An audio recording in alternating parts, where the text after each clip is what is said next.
मैं सरिता छाबड़ा। गुरु जी के चरणों में कोटि कोटि प्रणाम। गुरु जी की प्यारी प्यारी संगत को हमारा प्यार भरा नमस्कार। थैंक यू सो मच गुरु जी, हम दोनों को सत्संग सेवा का यह सौभाग्य देने के लिए।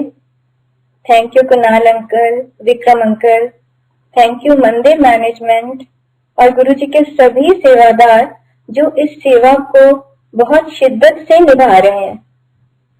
गुरु जी की महिमा करना, उनकी वडियाई करना, गुणगान कर पाना बड़े सौभाग्य की बात है। जैसा गुरु जी ने कहा, सत्संग करन वाले दा कल्याण ते सत्संग सुनन वाले दा भी कल्याण। Here I'll say, गुरु मेरी पूजा, गुरु गोविंद, गुरु मेरा पार ब्रह्म, गुरु भगवंत। संगत जी, जैसा मैंने पहले अपने एक सत्संग में शेयर किया था कि गुरु जी के बुलावे पर हम उनके दर्शनों के लिए बड़े मंदिर पहुंचे थे। गुरु जी की कृपा कि उन्होंने हमें वहां बुलाया, तभी हम वहां जा पाए। और उस दिन चंदन अंकल का गुरु जी के साथ कनेक्ट बना। सो आई जस्ट टेल अंकल कि वो अपना सत्संग शेयर करें। गुरु जी महाराज को कोटि कोटि प्रणाम। संगत जी, मैं चंदन छाबड़ा आज गुरु जी की कृपा से अपना सत्संग शेयर कर रहा हूँ। मेरे लिए ये पहला मौका है अपना सत्संग शेयर करने का। मुझसे कोई गलती हो जाए तो गुरु जी मुझे क्षमा करना। गुरु जी के दर्शन का पहली बार मौका महाशिवरात्रि के दिन मिला। जैसे ही मैं गुरु जी के दरबार में उनके सामने पहुंचा तो सेवादार माथा तो नहीं टेकने दे रहे थे, तो मैंने वहीं खड़े खड़े ही अपनी आंखें बंद की और गुरु जी को नमन किया। और फिर जैसे ही मैंने अपनी आंख खोली तो गुरु जी की निगाह मुझ पर थी। मैंने फिर से अपनी आंख बंद की और नमन किया। और वो दिन है और आज का दिन है, मैं जब भी अपनी आंख बंद करके गुरु जी का ध्यान करता हूँ तो मैं हमेशा अपने आप को बड़े मंदिर में गुरु जी के सामने खड़ा पाता हूँ। गुरु जी की वो प्यार भरी नजर मुझ पर होती है। गुरु जी की असीम कृपा है कि उनके आशीर्वाद से कहीं भी कभी भी मैं उनको याद करता हूँ तो मुझे सही रास्ता दिखाते हैं। उसके बाद जब पहली बारी हम लोग एम्पायर स्टेट में गुरु जी के दर्शन के लिए गए तो उस दिन आंटी तो वहाँ ऊपर चेयर पे बैठी, पर हम लोग जो है नीचे हॉल में जैसे बैठे, गुरु जी के पास ही जगह मिली हमें बैठने की।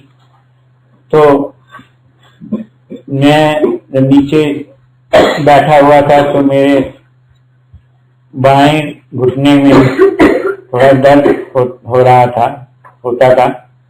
तो मैंने गुरु जी को अरदास की। मैंने कहा गुरु जी, मुझे तो आपके सामने यहाँ दरबार में नीचे ही बैठना है। और ये कहने के बाद जब चाय प्रसाद मिला तो चाय प्रसाद का गिलास मैं चाय भी पी रहा था और उसको मैं घुटने के ऊपर रख रहा था। तो वो जो उसका जो थोड़ा सा सेक मिल रहा था ग्लास से, तो गुरु जी की कृपा से उस दिन के बाद से वो मेरे बाएं घुटने का दर्द फिर कभी नहीं हुआ। और मतलब अब तक वो दर्द नहीं हुआ कभी। तो इतनी कृपा गुरु जी की रही। और उसके बाद में तो जैसे ही गुरु जी का वहाँ उस दिन मौका मिला, गुरु जी ने बुलाया, बिठाया, हमसे बातें की, वो आंटी ने शेयर किया है। पर गुरु जी से मिलने के बाद मन का विश्वास और भी पक्का हो गया। गुरु जी ने हमारा हाथ पकड़ लिया है, जो होगा अच्छा ही होगा। मेरा सबसे बड़ा सत्संग तो उसी टाइम का है जब मैं एक मल्टीनेशनल कंपनी में उस टाइम काम कर रहा था, तो काफी सीनियर पोजीशन पे था। तो 2008 में मेरा सुपर एनिमेशन ड्यू था। तो गुरु जी को मिलने के बाद में मेरे जो भी मैं असाइनमेंट मेरा था वो सब काम ठीक से अच्छे होने लगे। मेरे काम की जो है मैनेजमेंट ज्यूरिक में मैं रिपोर्ट करता था फॉर माय वर्किंग, तो ज्यूरिक वाले बहुत खुश थे और उन्होंने फिर 2008 में मुझे बिगनिंग में जो है मुझे बोला कि हम तुम्हारा टर्नओवर भी एक्सटेंड करेंगे और तुम्हारा असाइनमेंट जो है इंडिया के साथ साथ कंप्लीट साउथ ईस्ट एशिया तक एक्सटेंड करेंगे। तो ये उन्होंने मार्च में मुझे बोला कि अप्रैल में वर्ल्ड वाइड कॉन्फ्रेंस है जिनेवा में, तो तुम अपनी तैयारी करके आना, हम वहाँ फॉर्मल अनाउंसमेंट करेंगे कि साउथ ईस्ट एशिया का हेड तुम्हें वहां पर बताएंगे। पर इस दौरान में क्योंकि फंक्शनली मैं ज्यूरिक रिपोर्ट करता था और एडमिनिस्ट्रेटिव इंडिया को रिपोर्ट करता था, तो ये ज्यूरिक वालों ने इंडिया मैनेजमेंट को पहले से नहीं बताया था। तो जो मैं मैनेजिंग डायरेक्टर जो है इंडिया में उसको रिपोर्ट करता था, तो वो रिसेंटली चेंज हुए थे, तो उनको ये बात अच्छी नहीं लगी कि उन्होंने मेरे को पहले नहीं बताया और सीधा जो है छावड़ा जी को बता दिया। उसका नतीजा ये हुआ कि उसने ये कहा कि मैं इसका टर्नओवर तो एक्सटेंड करूंगा, लेकिन मैं इसको कोई और चैलेंजिंग असाइनमेंट देने वाला हूं। तो उसने मुझे वहां जो असाइनमेंट जो साउथ ईस्ट एशिया का था उस कॉन्फ्रेंस में नहीं जाने दिया और मेरा असाइनमेंट यहाँ चेंज कर दिया। ये बात मुझे अच्छी नहीं लगी, तो मैंने गुरुजी से अरदास की। मैंने कहा गुरुजी अब जो भी करोगे आप ही करोगे और जो होगा वो मेरे लिए अच्छा ही होगा।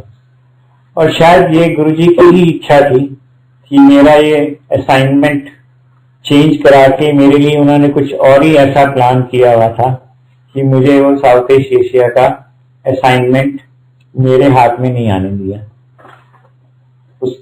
फिर जब मेरा असाइनमेंट चेंज हुआ तो मेरे मन में आया कि अब मैं ये कंपनी कंटिन्यू ना ही करूं और मैं कोई और दूसरी जगह कोई एक जॉब की कोशिश करूं।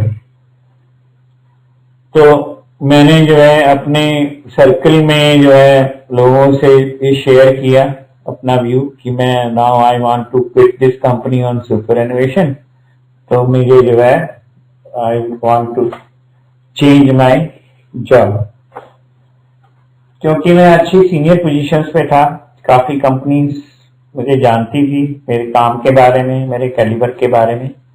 तो वो एक स्प्रेड होता गया वर्ड।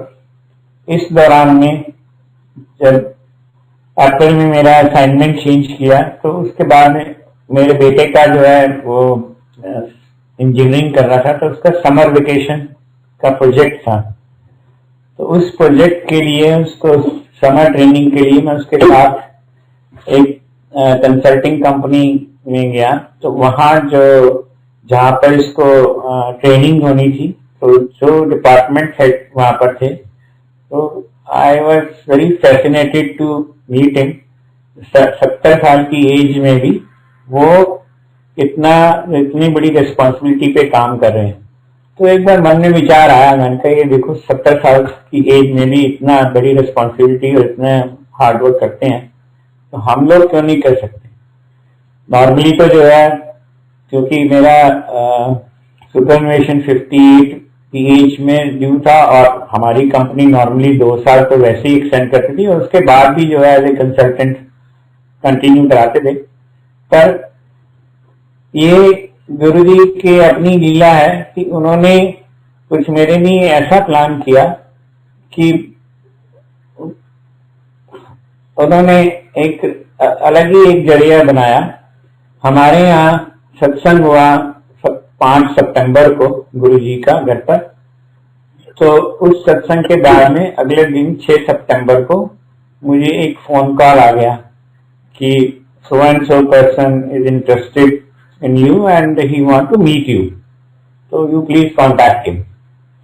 तो मैं जानता था वो कंपनी के जो हेड थे, उन्हीं को मिलने के बारे में बात हुई। तो मैंने जैसे ही उनको कांटेक्ट किया तो उन्होंने सीधा मुझे एक ही सवाल पूछा कि we want you to join us, when can you join. तो ये क्योंकि सितंबर की बात थी और नवंबर में मेरा सुपरएनुएशन ड्यू था, तो मैंने उनको बोला कि अभी मेरा नवंबर में सुपरएनुएशन है, तो मैं अब नवंबर के बाद ही ज्वाइन कर पाऊंगा।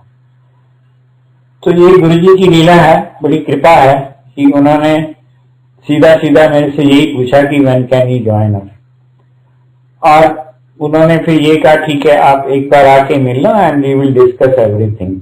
तो मैं वहां गया तो उन्होंने जो है मेरे जो पैकेज मुझे ऑफर किया वो मेरा एग्जिस्टिंग पैकेज से भी बहुत अच्छा था, और मुझे जो असाइनमेंट दिया वो मेरा असाइनमेंट एग्जिस्टिंग असाइनमेंट से भी बेटर था। तो मैंने जो है दिसंबर 2008 में उस कंपनी को ज्वाइन किया, नोएडा में वो कंपनी थी। तो गुरु जी की कृपा ऐसी रही कि मेरा जो वर्क था it was to bring new technologies and most of the company were in Europe और इन एशिया लाइक जापान और कोरिया। तो मोस्टली यूरोप की कंपनियां थी, तो यूरोप क्योंकि 4 घंटे पीछे है, तो मुझे सुबह का टाइम जो है मतलब ज्यादा वर्कलोड नहीं होता था। तो मेरा ध्यान नोएडा आने और जाने में, ड्राइविंग में 1 घंटे का टाइम लगता था, जाने में 1 घंटे का, आने में। तो उस दौरान में मुझे गुरबानी शब्द सुनने का बहुत अच्छा मौका मिलता था, और वहां पर सुबह के टाइम में मेरे पास इतनी एक्टिविटी नहीं होती थी, तो मेरे पास टाइम मिलता था तो मैं नेट पे जो है शब्द ढूंढता रहता था।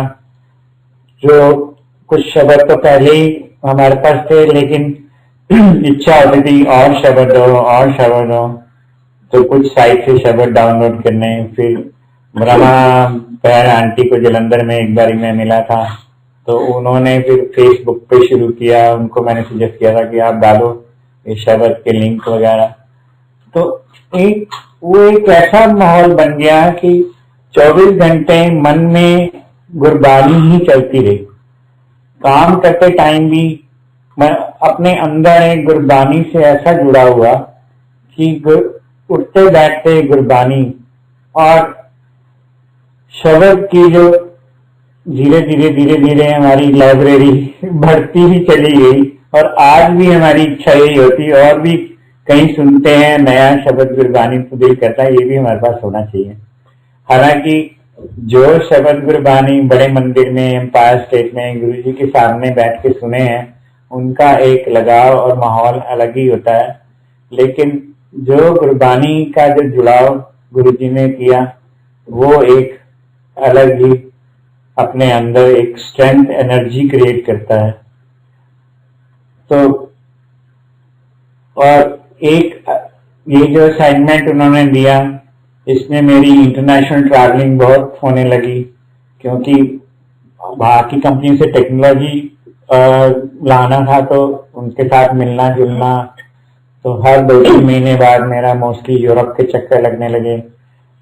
तो जब भी कभी मैं टूर पे जाता था तो अब हमेशा फ्लाइट में मेरी जो है सिर्फ गुरबानी कान में सुनता रहता था, और बहुत बार मैंने महसूस किया कि गुरु जी की फ्रेग्रेंस फ्लाइट में भी मुझे बहुत बार महसूस हुई, और बहुत जगह पर मीटिंग में भी बैठे बैठे मुझे गुरु जी की फ्रेग्रेंस फील होती थी। तो एक ऐसा लगता था जैसे हर समय गुरु जी मेरे साथ हैं, तो मेरा हाथ पकड़े हुए हैं और मेरा पूरा ध्यान रखते हैं। एक बार मेरा टूर बना जनवरी के महीने में यूके के साथ फ्रांस, लंदन, फिनलैंड। तो उस ट्रिप के 10 दिन का ट्रिप था, और 3 दिन पहले मुझे कफ कोल्ड हुआ, शुरू हो गया। तो मैं थोड़ा परेशान हुआ कि ये कफ कोल्ड होने से मैं कैसे जा पाऊंगा। तो मैं अपने डॉक्टर से जैसे मिला तो डॉक्टर को बताया, और मेरा जो कंपनी के हेड थे उन्होंने तो कह दिया कि कोई बात नहीं, अगर आपको कैंसिल करना है कैंसिल कर दो। तो मुझे पता था कि ये 3 कंट्रीज में और 6 जगह की मीटिंग्स को कोऑर्डिनेट करना में फिर टाइम लग जाएगा। तो मैंने गुरुजी से बात की, मैंने कहा गुरुजी अब आप ही रास्ता दिखाओ। तो मेरे डॉक्टर ने कहा कोई बात नहीं, मैं दवाई दे रही हूँ और तुम जाओ। और गुरुजी की ऐसी असीम कृपा रही कि मैं जैसे ही लंदन में लैंड किया तो मेरा कफ कोल्ड बिल्कुल खत्म हो गया, और लैंड करते के बाद तो 10 दिन में मुझे बिल्कुल भी कफ कोल्ड फील नहीं हुआ। हालांकि वहाँ यूके में भी उस समय 2 डिग्री टेम्परेचर था, फ्रांस में 4-5 डिग्री था, और फिनलैंड में तो ऑलरेडी माइनस हो चुका था। तो गुरुजी ने ऐसा मेरा हाथ पकड़े रखा कि मेरी सारी मीटिंग ठीक से निभाई। और फिर एक बार जो है टोक्यो का ट्रिप का बड़ा इंटरेस्टिंग किस्सा है ये। हालांकि मेरी फॉरेन ट्रैवल होती रहती थी, लेकिन हम 13 तारीख को 2010 से करते गुरुजी का सत्संग करते हैं, तो 13 तारीख को पूरी सेवा करते हैं। तो कोशिश यही होती थी कोई भी ट्रिप 13 तारीख को ना हो और ऑफिस भी नहीं जाना। तो एक बार एक ट्रिप जो है टोक्यो का बना, तो वो ऐसा ट्रिप बन रहा था कि 13 तारीख को भी टोक्यो में होना था। तो अब आंटी ने अरदास करनी शुरू की, गुरुजी ये टोक्यो जाएंगे तो ये सत्संग कैसे होगा। और वो गुरुजी ने ऐसा चक्कर चलाया कि टिकट वीजा सब कुछ रेडी थे, तो 2 दिन पहले जो है वो ट्रिप वहां से जिनको मिलना था उन्होंने उसको कैंसिल कर दिया कि अभी नहीं, हम बाद में करेंगे। तो ये गुरुजी जो है हमारा हाथ पकड़ के हमारी कैसे जो है एक एक कदम कदम पे कैसे ध्यान रखते हैं, कैसे कराते हैं, ये उन्हीं की ही असीम कृपा है। ऐसे ही एक बार मैं उसमें स्विट्जरलैंड में जेनेवा में था। तो जेनेवा में एक वीकेंड वाले दिन हम साइट सीइंग के लिए गए। तो वहां पर एक ओल्ड जेनेवा में एक काफी बड़ा पुराना चर्च है। तो उस चर्च में जैसे ही मैंने एंटर किया तो मुझे ऐसे लगा जैसे गुरुजी यहाँ पर हैं, और फ्रेगनेंस फील होनी शुरू होगी एंटर करते ही। और वो इतनी स्ट्रांग फ्रेगनेंस थी, उसमें चर्च में ऊपर बेल्ट तक जाने के लिए स्टेयरकेस बनी हुई है, बड़ी नैरो और काफी हाई फ्लाइट्स हैं। तो वो गुरुजी ऐसे हाथ पकड़ के मुझे ऊपर तक ले गए, और जितनी देर मैं चर्च में रहा मुझे गुरुजी की फ्रेगनेंस फील होती रही। तो यही जो गुरुजी का जो मैं अपने आप को हर समय महसूस करता हूं, ये मेरी सबसे बड़ी एनर्जी मुझे महसूस होती है उससे। अब मैं आंटी को बोलूंगा कि अपना आगे का सत्संग शेयर करें आपके साथ।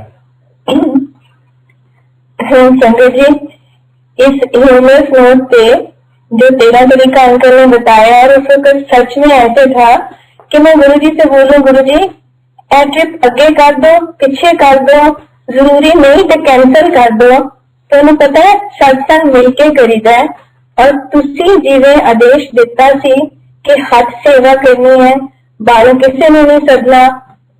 And sangat ji, you won't believe, from the beginning आज तक घर में पैंटी सेवा, प्रसाद जो कुछ घर, ऑफकोर्स नमकीन मीठा जो प्रसाद वो गुरुजी की कृपा से बाहर से ही आता था, लेकिन रेस्ट सारी सेवा, फूलों का अंकल को शौक था। तो गुरुजी ने वो चीज जो है अंकल का इतना शौक पूरा किया कि अंकल ने मंडी से फूल लाने, धीरे धीरे अपना घर में बैठ के फ्लावर्स अरेंज करने।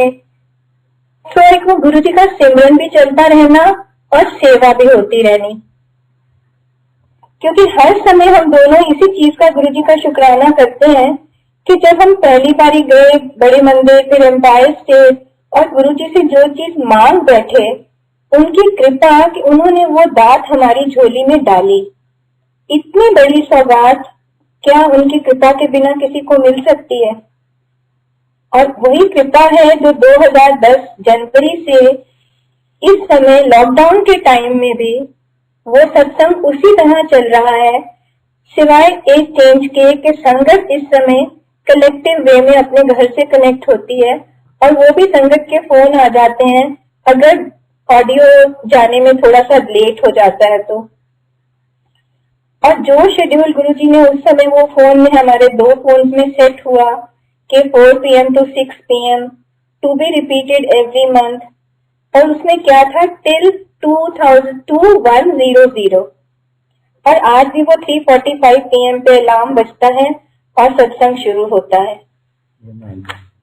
सो एंड गुरुजी नोज हम दोनों की कितनी फिजिकल लिमिटेशंस हैं, उसके बावजूद उनकी कृपा है कि जैसा वो चाह रहे हैं हम उस तरह से करने की कोशिश कर पा रहे हैं। जैसे मैंने बताया, अंकल फूलों की सेवा में होते हैं, बेटा है जब से उसकी जॉब लगी है तब से गुरुजी ने उसके ऊपर इतना मेहर भरा हाथ रखा है। उसने खुद से ही कहना शुरू किया कि मैं 13 को ऑफिस नहीं जाऊंगा, और वो हर महीने की 13 तारीख एक्सेप्ट कोई सैटरडे संडे हो, नहीं तो 5 दिन में जो 13 तारीख पड़ती है वो ऑफिस से छुट्टी लेता है, पूरी सेवा साथ में संभालता है।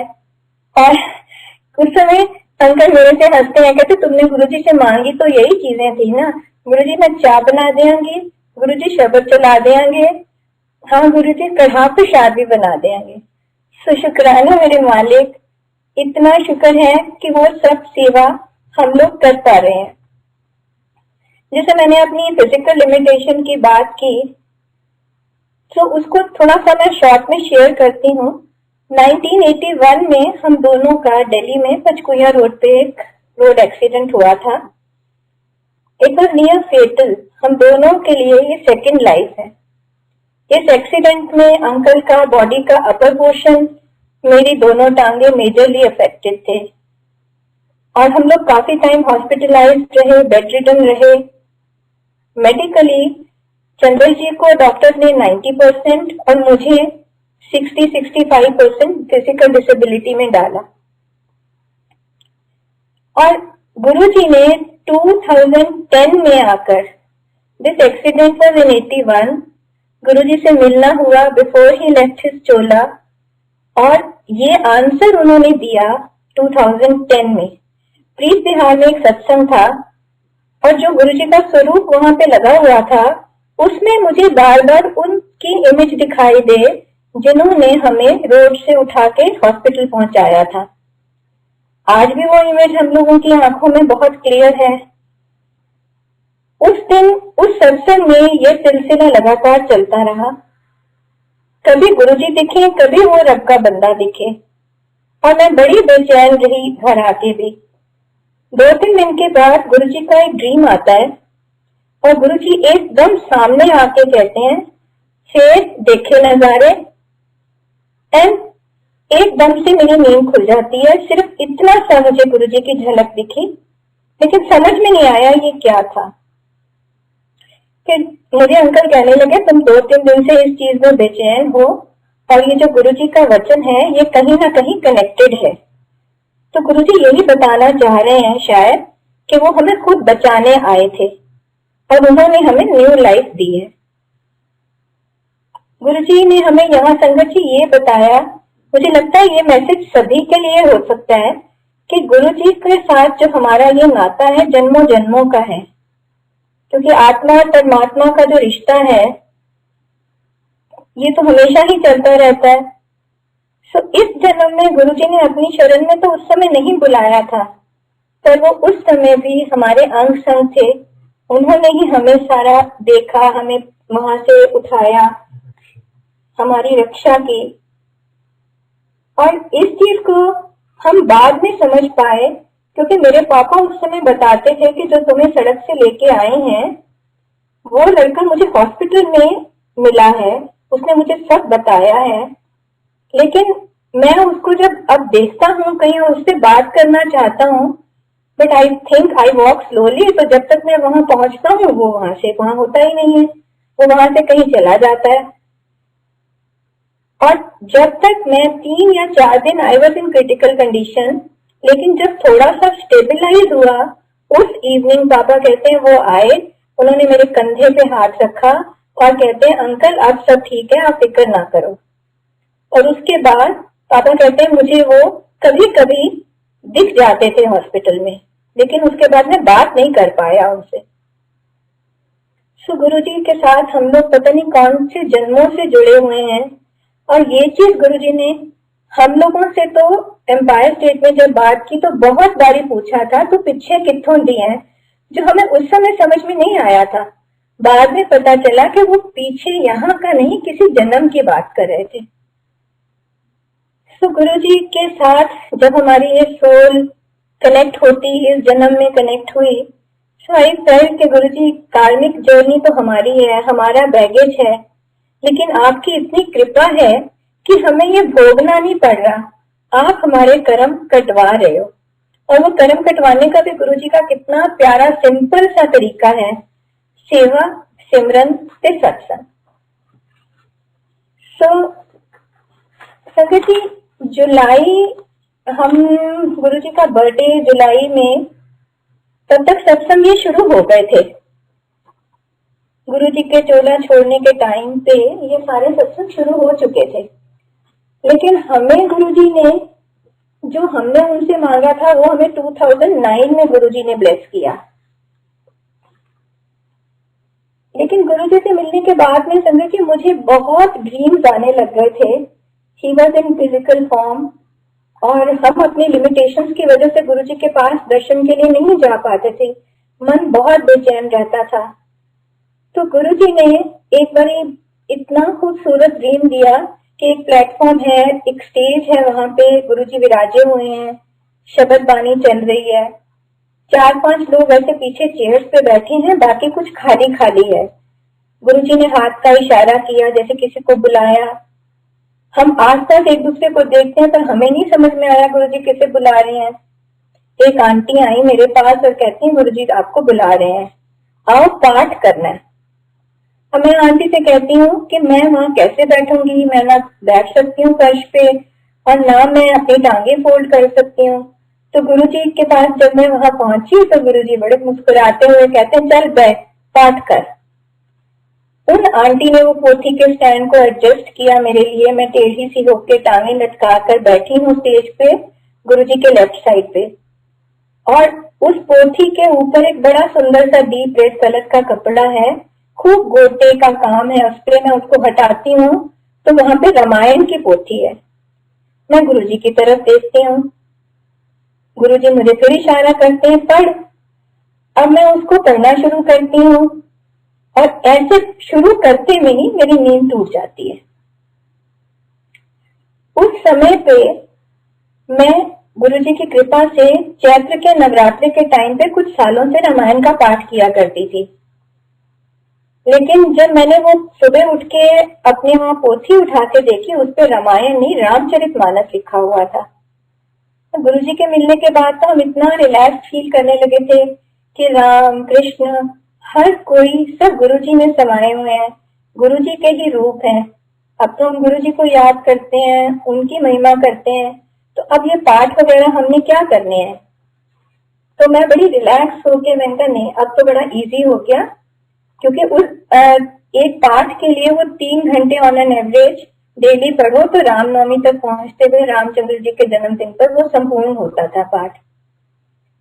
तो अब रामचरितमानस को जब इस बारी उठाया तो पहले कुछ पन्ने पढ़ने में समझ आए, तब तक लगता जैसे टेक्स्ट पढ़ते थे। तो उसमें वो जब पहला वो आया दोहा बंदो गुरु पर पदम परागा, तो मैंने कहा अरे बाबा ये तो गुरु की महिमा, गुरु की वंदना, तो गुरुजी इसलिए कह रहे हैं पढ़ने के लिए। लेकिन संगत जी फिर भी ये बातें हमें धीरे धीरे कुछ समय के साथ समझ आई, और आज भी हर रोज कुछ ना कुछ नया गुरुजी समझाते हैं। तो इस एक्सपीरियंस में मुझे ये समझ में आया, जो संगत ने बाद में शेयर भी किया, कि गुरुजी ने डिफरेंट संगत को डिफरेंट रूपों में दर्शन दिए, कि जिस जिस ईश्वरीय रूप को एक संगत मानती है, जिसमें को वो प्रे करती है, गुरुजी ने उनको किसी को शिव रूप में दर्शन दिए, किसी को माता रानी के रूप में दर्शन दिए, किसी को साईं बाबा के रूप में दर्शन दिए। बिकॉज गुरुजी क्या है, वो तो एक ज्योत है, एक लाइट, एक एनर्जी है। और फॉर मी गुरुजी एक ओम और एक ओमकार, जिसने बांध के हमें गुरुजी के पास पहुंचाया था। अब इस समय मुझे गुरुजी के ड्रीम में बहुत दर्शन होते थे। कभी बिल्कुल सामने से बिल्कुल सीधी सीधी बात कर रहे हैं, कभी ऐसे ही एक एहसास होना कि कोई आके मुझे कुछ कह गया। कई बार ऐसे होता था, सुबह उठो तो सब कुछ बिल्कुल क्लियर स्लेट है, कुछ सब साफ हो गया, पता ही नहीं, पर मन की खुशी बहुत होती थी और एक हल्कापन होता था। वो बाद में साखी में एक शब्द में जब सुना कि वो एहसास ऐसे होता था जैसे एक गूंगे को मिठाई के लिए कुछ पूछो ना कि ये क्या था, मीठा था, तो वो सिर्फ खुश होता है लेकिन बता नहीं कुछ पाता। संगत जी, दैट वाज द टाइम गुरुजी के वहां जो संगत जाती तो सब लोग बड़े खुश होते थे। It used to be a golden word कि गुरुजी कहते एडमिशन हो गई। लेकिन जब हम लोग गए थे, हमें गुरुजी ने ऐसा कुछ नहीं बोला। मैं अंकल से हमेशा कहती थी, चंद्र जी हमें तो गुरुजी ने ऐसा कुछ भी नहीं कहा, ना हमें एडमिशन के बारे में कुछ बोला, ना गुरुजी ने कहा आंदे रहो। तो अब ये क्या है? एक दिन इवनिंग में हमारी नेबर वाली आंटी मिली तो कहती हैं आज ना गुरुजी कहते हैं, एक अंकल का नाम लेके उन्होंने बोला कि लैते एक बार आके थक गया, उन्होंने कहीं वो आएगा। फिर मैंने पूछा आंटी हमारे लिए गुरुजी ने कुछ नहीं कहा, क्योंकि हम भी तो कहाँ जा पा रहे हैं। तो उन्होंने कहा नहीं।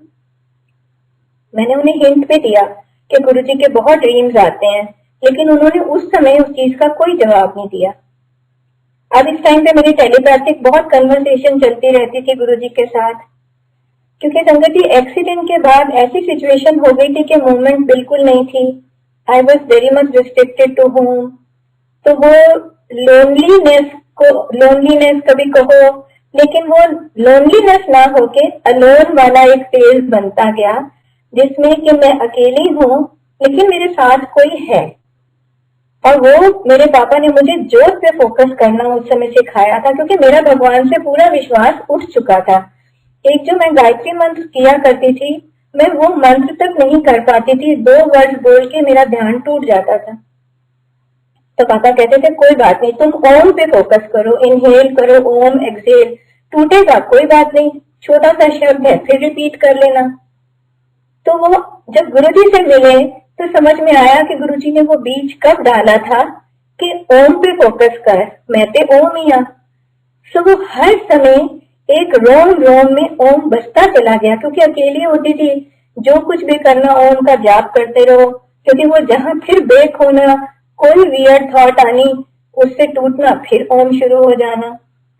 लेकिन गुरुजी की वाकई ही संजय जी, एक गुरुजी की विल, उनकी टाइमिंग, उनकी मर्सी और उनका ग्रेस, ये सब गुरुजी जैसा चाहते हैं, जब चाहते हैं, वो तभी सब कुछ हो सकता है।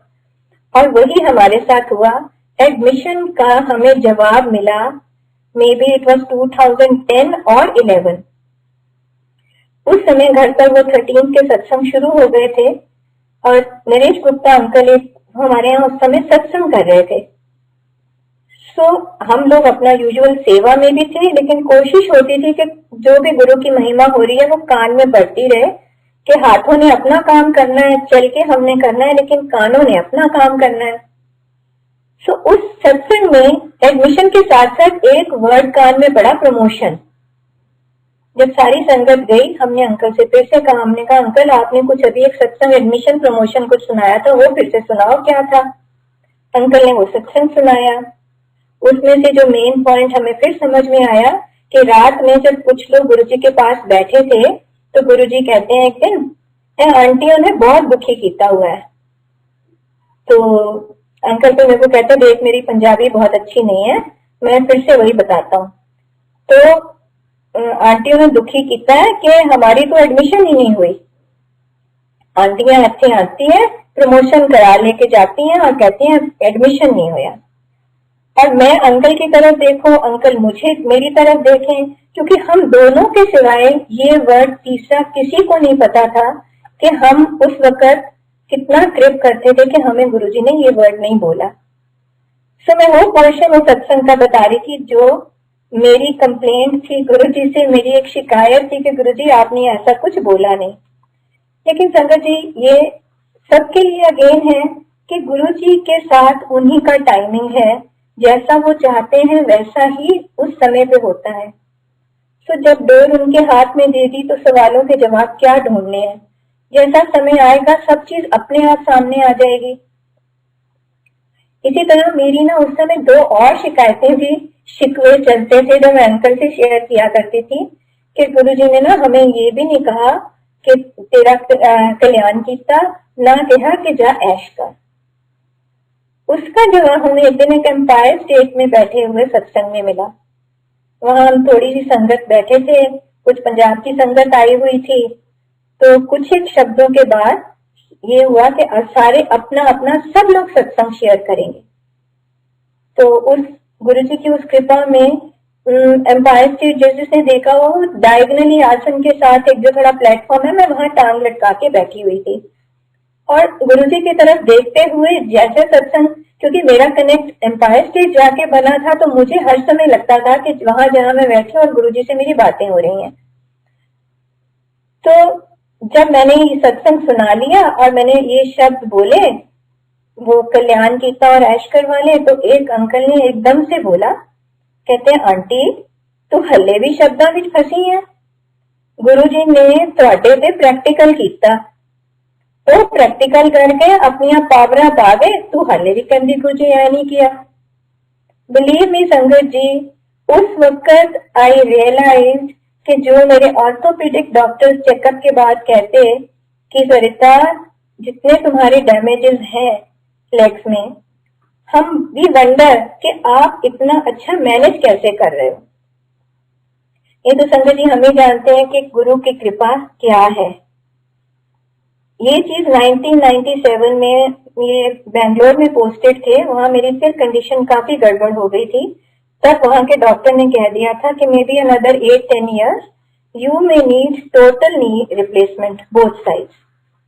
और गुरुजी की कृपा है कि कुछ और बीच में हालात हुए, if I get time I share that सत्संग, लेकिन गुरुजी आज भी चला रहे हैं। संगत जी उसके कुछ दिन के बाद धीरे धीरे हम लोगों ने जैसे सत्संग में जाना शुरू किया, गुरुजी की कृपा होती थी, हम अपने एक्सपीरियंस शेयर करते थे, गुरुजी के साथ बिताए हुए पल की बातें, because when we share the satsang, ये एक एक मोमेंट हम दोबारा जीते हैं गुरुजी के साथ। अगर मैंने ये सत्संग शेयर किया और मेरे मुंह से उसी तरह निकला कि गुरुजी ने ये तो बोला ही नहीं, और मैं क्योंकि जब अंकल हम लोग संगत जी शॉर्ट में सत्संग करने की कोशिश करते हैं, कई बार ये होता है कुछ कुछ चीजें बीच में मिस हो जाती हैं। तो मैं आके बैठी एंड गुरुजी ने मेरे को वो अंदर से बोलना शुरू किया, जैसे जो मैं दसिया, जो मैं कीता वो तो तू दसिया ना। फिर जाके मैंने वो पावरा वाला सत्संग संगत को दोबारा से सुनाया कि गुरुजी का ये जो मुझे उन्होंने दिया वो मैंने नहीं शेयर किया था। इस तरह संगत जी छोटे छोटे सत्संग ग्रुप में होने लगे, सत्संग गुणगान करने का सौभाग्य मिलता रहा। और वो जो जा ऐश कर वाला आंसर था वो भी गुरुजी ने एक सत्संग में, जैसे व्हाट्सएप पे आजकल कॉपी फॉरवर्ड बहुत चलते रहते हैं, उस समय, अब तो काफी साल पुरानी बात हो गई, तो अंकल जब तक सब शब्द हो गए, लंगर हो गया, तो बाद में छोटा ग्रुप था, उन्होंने कहा आंटी थोड़ा सा कोई सत्संग और सुनाओ। तो अंकल अपना फोन लेके बाहर गए कि मैं अपनी मीटिंग्स वगैरह की बात कर लेता हूँ, और हम लोग बात सत्संग कर रहे थे। तो मैंने कहा देख ऐसे ऐसे मैंने ये बोला और गुरुजी ने मुझे इस तरह से कहा, तू ऐ नहीं दसिया, और कैसे मुझे गुरुजी ने अपनी एनर्जी ट्रांसफर की जिससे मैं आज भी चल रही हूँ। तो अंकल आके कहते हैं लो भी तुम्हारा दूसरा जवाब भी आ गया। और उसमें उस वक्त दैट वेरी मोमेंट 2 जगह से मैसेज आया कल्याण कीता जा ऐश कर। तो हम लोग सब खूब हंसे कि गुरुजी मतलब सच में इट शोज कि गुरुजी हर समय अंग संग हैं और हर वक्त हमारी बातें सुन रहे हैं। तभी कहते हैं कि गुरुजी कभी भी माड़ी थॉट ना देना, क्योंकि जेड़ी थॉट बन रही है तुसी सारे जानते हो कि सानू हर समय अच्छे रास्ते पे चलाना। उस समय संगत जी शुरू के टाइम में मुझे सत्संग करना नहीं आता था और अंकल मुझे बहुत तंग करते थे। तो ए से शुरू करती है और जेड पे पहुंच जाती है, फिर पी पे आ जाएगी, फिर बी पे आ जाएगी। वो एक इमोशनल आउटबर्स्ट होता था कि गुरुजी ने ये भी किया, गुरुजी ने वो भी किया। लेकिन मुझे गुरुजी ने संगत जी सत्संग करना भी सिखाया, शुक्राना करना सिखाया। गुरुजी कहते हैं it was again a small place, lawn सा एक है, वहां पे गुरुजी चेयर पे बैठे हैं, कुछ संगत नीचे बैठी हुई है और हम काफी सारे लोग हैं पीछे बैठे हैं चेयर्स पे। और अंकल मेरे साथ हैं उस सत्संग में। गुरुजी एकदम राइट हैंड ऊपर करके इशारे से बुला रहे हैं। मुझे लगा कि मुझे बुला रहे हैं, पर मेरे को समझ नहीं आया। मैंने अंकल की तरफ देखा, लेकिन उतनी देर में इस अंकल ने आके कहा गुरुजी कह रहे हैं आंटी आके सत्संग कर। मैं बिल्कुल घबरा जाती हूँ, क्योंकि मुझे अंकल की बात हमेशा हर समय याद रहती कि भैया तू यहाँ से वहां पहुंचती है सत्संग में। तो अब मैं गुरुजी के पास जाके, क्योंकि गुरुजी इतना प्यार से देखते थे, इतना मुस्कुरा के बात करते थे कि चाहे मेरा सर झुका रहता था लेकिन मैं उनसे बात करती थी। तो मैंने गुरुजी से कहा, मैंने कहा गुरुजी तुसा किया कि जब तक काम पूरा ना होए सत्संग नहीं सुनाईदा, तो मैं हुण केड़ा सत्संग करा। और गुरुजी मुझे गाइड कर रहे हैं कि तू अपने गुरु बारे दस, तू लोकां नू दस शुकराना किंज करीदा, लोग के बड़े ना शुक्रे ने। और मैं फिर गुरुजी से कह रही हूँ गुरुजी इत्थे मेरी किने सुननी है। See sangat I am just talking to Guruji, सिर नीचे करके मैं बोले जा रही हूँ गुरुजी ना तो मैं तुहाडी कोई 25-30 साल पुरानी संगत, ना मैं मंदिर की कोई पुरानी सेवादार। गुरुजी मैं तो कोई वड्डी स्वामी भी नहीं, ना कोई वड्डे ओहदे ते हैगी हां, ना मेरे को कोई पावर है ना कुछ है। इत्थे सारे इन्ने वड्डे वड्डे लोग आंदे ने ते मेरी किने सुननी है। और गुरुजी मुस्कुराते जा रहे हैं।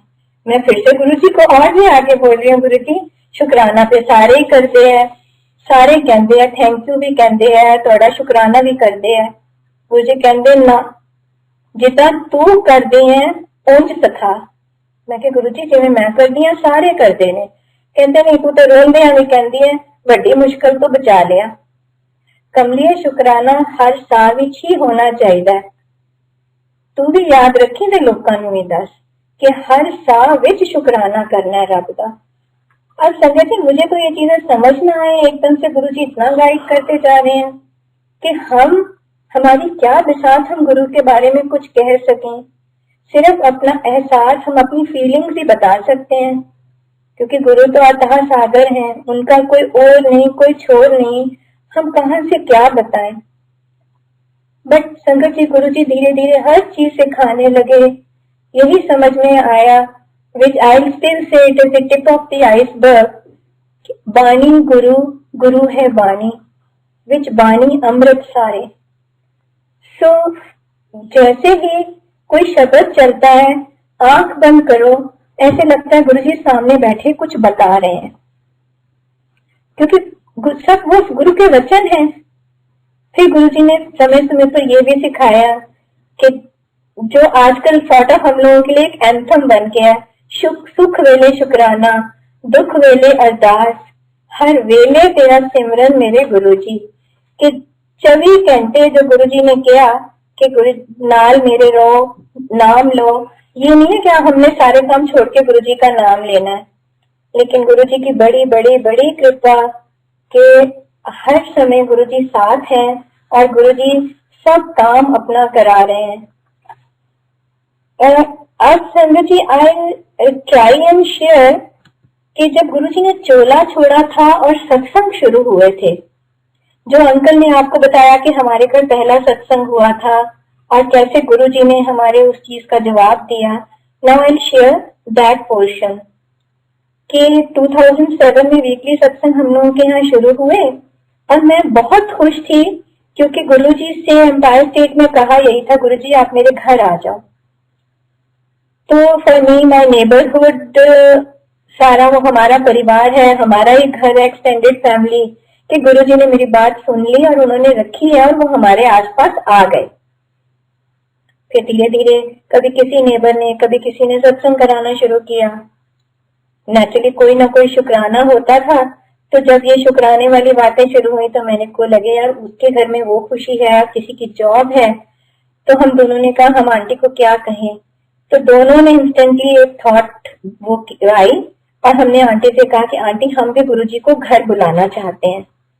तो आंटी वाज आल्सो हैप्पी कि भी चलो इनके घर भी करेंगे सत्संग, इकट्ठे बैठेंगे। और उस वक्त 5 सितंबर 2008 था जब गुरुजी का संगत के साथ घर पे आना हुआ। और जैसे फिर अंकल ने अपना वो सत्संग सुनाया, दैट वाज कनेक्टेड। क्योंकि इस समय हमारा धीरे धीरे गुरुजी के साथ, गुरुबानी के साथ इतना लगाव बढ़ता जा रहा था कि चाय हमारे लिए चाय प्रसाद, खाना लंगर का रूप हो गया, पानी जल प्रसाद बन गया। लेकिन जब मैंने आंटी से कहा कि आंटी नेक्स्ट मंथ बेटे का, सुधांशु का बर्थडे आया तो भी घर पे सत्संग हुआ, हमारी चाहत और बढ़ती जा रही थी। तो मैंने अंकल से कहा, मैंने कहा ये भूख नहीं है, ये गुरुजी के लिए प्यास है। भूख तो किसी तरह से ना पानी पी के करके मार सकते हैं, लेकिन प्यास नहीं बुझती, प्यास बढ़ती जा रही है। पर वो गुरुजी की लीला अलग थी, गुरुजी कुछ और चाह रहे थे, जो सत्संग ये सब हो रहे थे।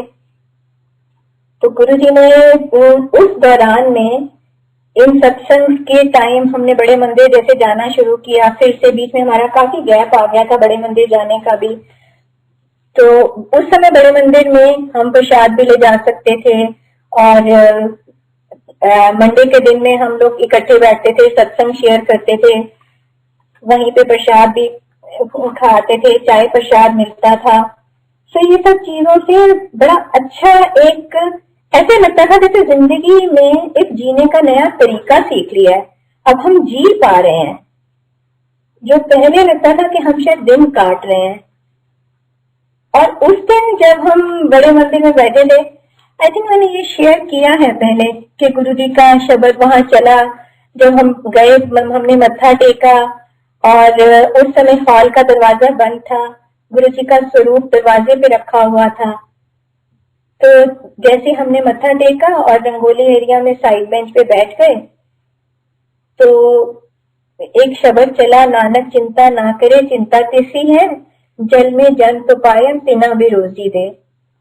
तो उसी समय शिंगला अंकल चाय लेकर आए, उन्होंने चाय प्रसाद हाथ में दिया। तो अंकल की तरफ मैंने देखा और आंटी मुझे नच करती हैं, कहते ले भाई तेरे रोजी रोटी का जवाब आ गया। क्योंकि हम लोग जैसे आपस में नेबर्स में एक दूसरे के साथ गुरु की महिमा शेयर करते रहते थे। जैसे अंकल ने कहा हमें कोई टेंशन नहीं थी कि गुरु जी की ये लीला चल रही है, गुरु जी जो करेंगे बहुत अच्छा करेंगे, हमें कोई टेंशन नहीं करनी है, हमें सिर्फ अपनी मेहनत जारी रखनी है। सो संगत जी जितना शुक्राना करें गुरु जी का उतना कम है। हाँ अच्छा, तो टाइम का थोड़ा मुझे समझ नहीं आ रहा कितना हो गया, क्योंकि जब गुरु जी के एक्सपीरियंसेस शेयर करते हैं, इतने एक्सपीरियंसेस हैं कि गुरु जी ने स्पिरिचुअल एलिवेशन में तो जितना सपोर्ट किया, जो आज भी कर रहे हैं। इस लॉकडाउन के टाइम में भी गुरु जी का हर पल ऐसे है जैसे गुरु जी ने हाथ पकड़ के रखा हुआ है और हमें प्रोटेक्ट कर रहे हैं, हमारी केयर कर रहे हैं। इस चीज पे मुझे अपने एक दो हेल्थ के बड़े मेजर सत्संग याद आ रहे हैं। दैट वाज 2011 मार्च का टाइम था। जैसे 13 तारीख वाला सत्संग हुआ, 2-4 दिन के बाद होली का फेस्टिवल आ रहा था। तो ये 15-16 तारीख कुछ थी, मैं घर में गिर गई और उससे मेरी नी में फ्रैक्चर हो गया। जबकि गुरुजी मुझे एक ड्रीम में दिखा चुके थे कुछ टाइम पहले कि मैं व्हील चेयर पर हूँ और डॉक्टर मेरी नीज पे कुछ कर रहे हैं। मैंने अंकल से ये चीज शेयर भी की, बस बड़े लाइट उसमें शेयर की, क्योंकि मेरी ये गलती थी, मैंने इग्नोर किया इस चीज को। उन दिनों में अंकल बहुत बैक टू बैक ट्रेवल कर रहे थे। सो अब उस वक्त फिर हॉस्पिटल में वो दिखाया, एडमिट हुए प्रोसीजर के लिए। डॉक्टर्स ने कहा कि हम राइट नी को रिपेयर करेंगे, रिप्लेस नहीं करेंगे, अपनी चीज अपनी होती है। और उसके बाद डॉक्टर ज्यादा इंटरेस्टेड हो गया मेरी लेफ्ट लेग की पोजीशन में, क्योंकि जब उसने देखे एक्सरे और मुझे कुछ मोमेंट्स के लिए कहा, मैंने कहा मैं ये सब नहीं कर सकती, तो उन्होंने कहा तुम्हारा ये जो लेफ्ट लेग में नेल है ये तुम्हारे पेल्विक से बड़ा है और तुम्हारा सारा स्ट्रक्चर हिला पड़ा है, टेढ़ा हो रहा है। क्योंकि 81 में वो जो एक्सीडेंट हमारा हुआ था, मेरी दोनों लेग्स में नेलिंग हुई थी और ये वाला नेल काफी बाहर था पेल्विक से। So I had a very difficult and painful time all throughout. इसी वजह से शायद मैं घर से बहुत कम कभी निकला करती थी। लेकिन उस वक्त गुरुजी ने, जब मैं सर्जरी के लिए उस दिन घर से निकली, उस वक्त भी बड़ा अनडिसाइडेड था कि एक टांग की सर्जरी होगी या दोनों की कराएंगे। लेकिन गुरुजी ने घर से निकलते ही अपनी प्रेजेंस फील करानी शुरू की। सबसे पहले उन्होंने जैसे कार में बैठे शब्द की लाइन सुनाई, सतगुरु अपने सुनी अरदास, कारज आवे सगला रास। जैसे ही वो शब्द की कुछ एंड की लाइनें थी तो शब्द शुरू हो गया, विन बोले सब कुछ जानदा। And by the time we just entered the hospital, that geet started, चारों पासे सुख होन किसे नु ना दुख होन। और मैं मतलब गुरुजी करती जाऊं कि वाकई ये गुरुजी ये सब क्या हो रहा है। जैसे ही वहाँ एडमिशन प्रोसीजर चल रहा था, एक वार्ड बॉय आया, अभी मैं वहीं बैठी हुई थी क्योंकि संडे का दिन था, छुट्टी थी, तो इट वाज नॉट कि रिसेप्शन पे या कहीं बैठना है। देयर वाज अ वार्ड जो इमरजेंसी का उनका था। वार्ड बॉय आता है, कहता है मेरे को चाय दे के, आंटी आपकी चाय। उसने आंटी आपकी चाय बोली, मेरे अभी भी रोंगटे खड़े हो रहे हैं कि जैसे मैं संगत में बैठी हूँ और गुरुजी के सेवादार ने मुझे आके चाय दी है। और जबकि आसपास लोगों को, किसी को वो मैम कह रहा है, किसी को माता जी कह रहा है, किसी को दीदी कह रहा है। सो गुरुजी ने ऐसे हाथ पकड़ा हुआ था। और उसके बाद सर्जरी के टाइम पे डॉक्टर साहब ऐसे जैसे वाकई गुरुजी के भेजे हुए फरिश्ते, कि गुरुजी का कोई रूप बनकर वो सामने आए, कि मुझे कहते हैं कि इन्होंने जब मेरी लॉकेट की बात की कि डॉक्टर साहब ये तो इसके बिना घबरा जाती है, तो कहते हैं कोई बात नहीं। उन्होंने अपनी पॉकेट में वो रखा और मेरी नी को फिक्स किया, मेरा नेल निकाला। और ये वो नेल निकाला जिसकी सर्जरी 89 में एक बार पहले भी अटेम्प्ट हो चुकी थी। एज आई सेड कि मेरी बॉडी स्ट्रक्चर से वो नेल बड़ा था, तो डॉक्टर हैड डिसाइडेड कि ये नेल निकालना पड़ेगा, नहीं तो, क्योंकि मैं बिल्कुल बेंड नहीं कर पाती थी और इतना पेन होता था। I used to sit on the edge of the chair और समथिंग ऑल दीज इयर्स। और गुरु जी ने इस बारी ये नेल ऐसे जैसे कहते हैं ना मक्खन में से बाल निकालते हैं, इस तरह से वो निकाला। जबकि पहली बारी में उस डॉक्टर के लिए ये सर्जरी पहली उसकी अनसक्सेसफुल सर्जरी थी कि जो कोई जूनियर डॉक्टर भी नेल एक्सट्रैक्शन की सर्जरी कर सकता है। सो गुरु जी का मैं कहती हूँ किस किस चीज के लिए हम शुक्राना करें। उन्होंने हॉस्पिटल से मुझे 6 दिन में डिस्चार्ज किया। मैं टॉयलेट, मुझे मतलब इतना बता दिया कि किस किस पोजीशन पे मुझे वॉक करना है और कैसे टॉयलेट सीट यूज करनी है। और उसके बाद कहा कि आप 15 दिन के बाद हम वैसे स्टिचेस निकालते हैं, पर तुम क्या बार बार आओगे, स्टिचेस वाली जगह को बस मॉइस्ट मत करना, तो हम 3 हफ्ते के बाद ही टांके निकाल देंगे, 2 बारी विजिट मत करो। और 12 तारीख को उन्होंने मेरा प्लास्टर भी निकाल दिया, पर मुझे इंस्ट्रक्शन दी कि केयरफुल रहना। और अब ये सब ठीक है, थोड़ा टाइम लगेगा रिकवरी में, बट ये सब ठीक है। और गुरुजी का ग्रेस, शुक्राना गुरुजी के 13 तारीख के सत्संग के लिए गुरुजी ने मुझे वहां वॉकर पे खड़ा होकर आसन की सेवा करने के लिए फिर तैयार कर दिया। और मैं वहीं गुरुजी के पास सत्संग के दौरान बैठी, बाकी सेवा सब लोगों ने संभाली। और फिर एक बारी ये चीज हुई 13 जून, आई थिंक दिस वाज 2017। सत्संग के बाद जब सारी संगत चली गई, एक दो नई संगत थी, वो हमारे साथ घर पे बैठी हुई थी और गुरुजी के बारे में जानना चाहती थी। तो जब कोई भी गुरुजी की बात सुनना चाहता है तो हम लोग तो सुपर एक्साइटेड होते हैं, क्योंकि हमें तो लगता है कि हमारे गुरु जैसा और कोई नहीं है। सो सडनली वहां बैठे बैठे एकदम से मेरा बीपी और पल्स शूट अप हुआ। मुझे कुछ फीलिंग होती थी कभी थोड़ी थोड़ी सी पहले, और वहीं दरबार में मैं बैठी हुई थी। तो इन्होंने फट से मेरे होम्योपैथिक जो फिजिशियन है उनको फोन किया। उनको काफी देर से हो रहा है, इसका भी सेटल नहीं हो रहा। कहते तुम वेट क्या कर रहे हो, नियरेस्ट जो भी मेडिकल फैसिलिटी है वहां जाओ, किसी हॉस्पिटल जाने तक की वेट मत करो। संगत जी, उस दिन गुरुजी ने फिर कार में बैठती, मैं तो मंत्र जाप कर रही थी। मंत्र जाप करते करते जैसे मैं कार में बैठी हूँ, कार ऑन हुई और शब्द चला, जिसके सिर ऊपर तू स्वामी सो दुख कैसा पाए। और उसके बाद सेकंड लाइन उसमें चल पड़ी वो शब्द, जा तू मेरे वल है। तो बस वो मुंह पे जा तू मेरे वल है ता क्या मोह चंदा, सब कुछ तेनू सौंपया मैं तेरा बंदा। ये करते करते हॉस्पिटल गए। फिर वहीं पास में नेशनल हार्ट इंस्टीट्यूट, वहां ट्रीटमेंट शुरू हुआ। सब कुछ जो कुछ उन्होंने कहा उसके भी हमने अब कर दिया। अब ये सो जाएं, तो इनको सिर्फ ऑब्जर्वेशन में रखेंगे, सुबह करेंगे, अब देखेंगे टेस्ट दोबारा कर लेंगे। वैसे अब ऐसा कुछ नहीं है, because everything is settled right now. तो मैंने कहा मुझे पता है मेरे गुरुजी ने सब सेटल किया है, ये तुम लोगों का कोई कल्याण करना होगा तो मुझे यहाँ ले आए हैं। तो मन में बस वही गुरुजी की बातें चल रही थी। मैंने इनसे कहा, मैंने कहा मुझे अगर सोना ही है तो मैं घर जाके सोऊंगी, कुछ होगा तो पास में ही हम दोबारा आ जाएंगे। लेकिन संगत जी, जब हम घर पहुंचे तो 5-10 मिनट के बाद मैं फेंट हो गई। अब ये दोनों घबरा गए, जो मुझे बाद में बताते हैं कभी हम पानी डाल रहे, कभी कुछ कर रहे, तुम तो होश में ही नहीं आ रहे, हमें ना तुम्हारी पल्स मिल रही ना कुछ हो रहा है। अब ये देवर जस्ट प्लानिंग कि हम फटाफट तुझे वापस लेके चले हॉस्पिटल। इतनी देर में जो मेरे बेडरूम में गुरुजी का स्वरूप, क्योंकि संगत उस समय संगत जी सारे बेडरूम्स में और पूरे में सब पैक्ड होता था, और हम सत्संग के बाद ही गए थे, तो अभी तो कारपेट से वो बेटा पीछे सब हटा रहा था, ये मुझे हॉस्पिटल ले गए थे। वो स्वरूप गुरुजी का धड़ाम से नीचे गिरा, जिसकी थर्ड की आवाज से मेरी बेहोशी टूटी। तो सुधांशु मुझे कहता है, मॉम आज तो आपने कमाल कर दिया, गुरुजी तक को अपनी जगह से उठ के आना पड़ा आपको वेकअप करने के लिए। सो वाकई मेरे गुरुजी और कोई ना, कि कितना गुरुजी ने, मेरे अंकल मुझे बहुत तंग करते हैं कई बारी, कहते हैं आई थिंक तेरे बारे में तो हम काउंट भूल चुके हैं कि गुरुजी ने तुझे कितनी बारी हमें मोड़ा होगा। क्योंकि उसके बाद एक सत्संग हुआ था सरिता विहार, वहां एक आंटी मुझे कहती है, आंटी एक दिन गुरुजी कहते हैं कि ओनू क्या शुक्राना करे।